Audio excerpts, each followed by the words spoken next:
Hello, my name is John, and today we'll be reading Joe Biden, Dems and the Race Card.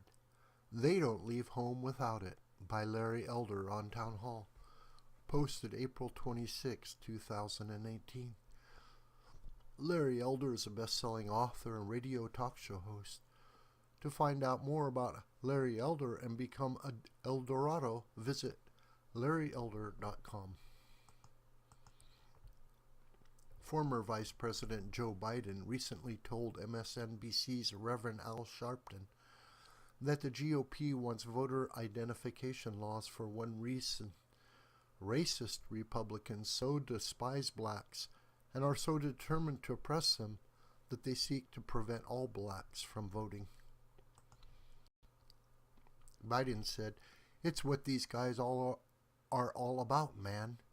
These Republicans don't want working class people voting. They don't want black folks voting. What Republicans are all about, according to Biden, is the push in some states for voter ID laws, which Democrats call voter suppression." Then Attorney General Eric Holder characterized the call for voter ID laws as an example of pernicious racism. If it's pernicious racism, apparently a lot of people failed to get the memo. Blacks want voter ID laws too. A 2016 Gallup poll found, though many of the arguments for early voting and against voter ID laws frequently cite minorities' voting access, non-whites' views of the two policies don't differ markedly from those of whites. 77% of non-whites favor both policies, while whites favor each at 81%. This has not stopped the Democrats from turning the legitimate concern about the integrity of voting into a full-on attack against blacks. Biden, of course, is a skilled veteran at playing the race card. Recall how then Vice President Biden in 2012 somehow turned then GOP presidential candidate Mitt Romney's opposition to the 2010 Dodd-Frank financial reform bill into a racial issue. Romney is going to let the big banks once again write their own rules. "Unchain Wall Street," Biden said at a campaign event in Danville, Virginia. "He is going to put y'all back in chains." Without the 90+% black vote, the Democratic Party at the national level is in deep trouble. This explains why they race bait constantly. Take then Senate candidate Claire McCaskill, Democrat, Missouri, who after Hurricane Katrina said, "President George W. Bush let people die on rooftops in New Orleans because they were poor and because they were black."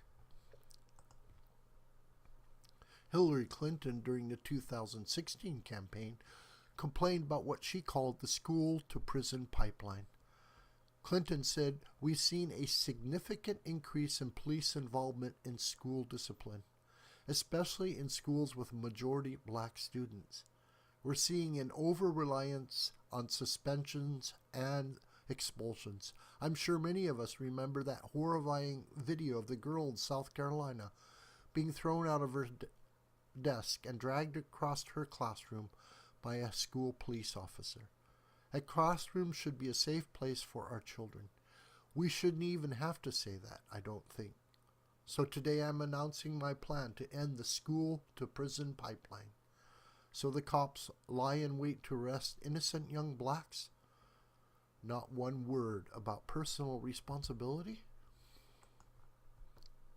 Actor Denzel Washington, whose last movie was about a criminal defense lawyer, commented on criminal justice system that many call institutionally racist, resulting in unfair mass incarceration of blacks.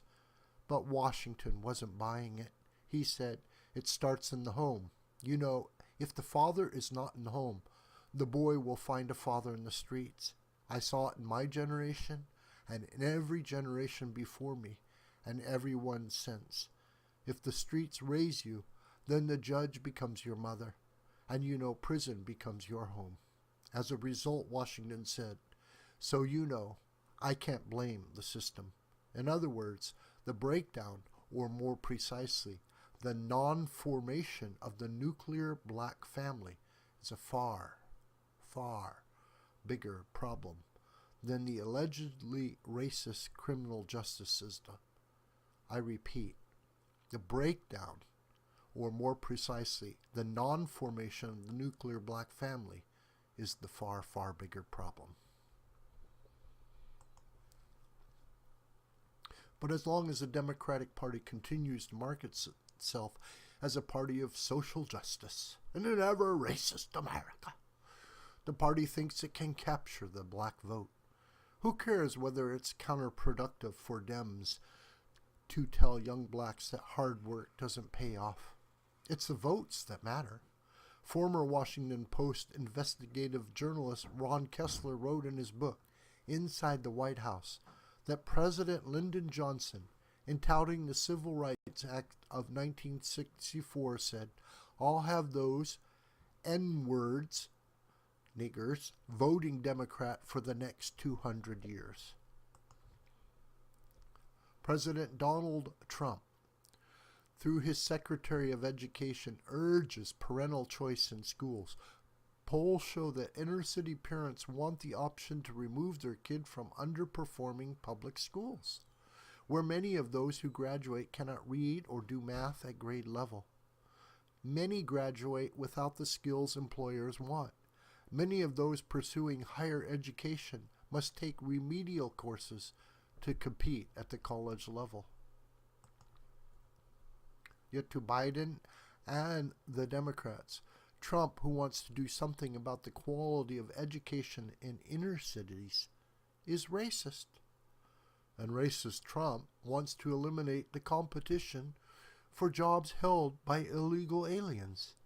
Research by Harvard economist George Borjas shows that illegals, especially unskilled illegals, compete for inner city jobs and place downward pressure on wages. The Americans losing out are the very black and brown workers the Democratic Party claims they care so deeply about. But that doesn't stop the Democrats from employing their tried and true technique, the race card. Don't leave home without it. This video is a production of the School of the White Crane. My name is John Brooker, and you could reach me through commentary on this video or through my Gmail listed here. Please share this video with family and friends and on social media. May God richly bless you.